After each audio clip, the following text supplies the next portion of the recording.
Hey there, it's Bootzone here. This is a Whirlpool washing machine. It's a WWDC 7210. Quite a nice machine, very clean. I know this one well and I made a filter video about it in the past. There's the plate inside the door. It's the same thing that you normally see. There's the code. There's a few codes on these ones.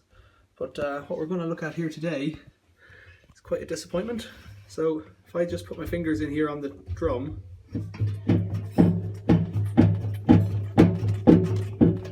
let's just watch the gap there.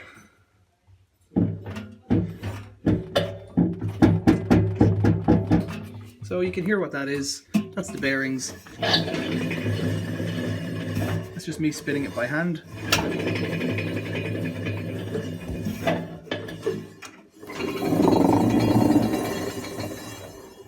One more. That sounds better that time.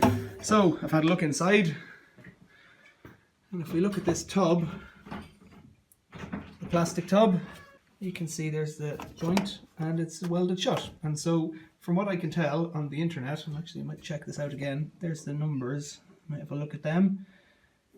You can't get the plastic tub and as a whole unit, and you can't buy the bearings because you can't replace them. So this machine, even though it's new and it's pretty clean, is a complete dud. So thanks Whirlpool. A new washing machine must be bought on this one.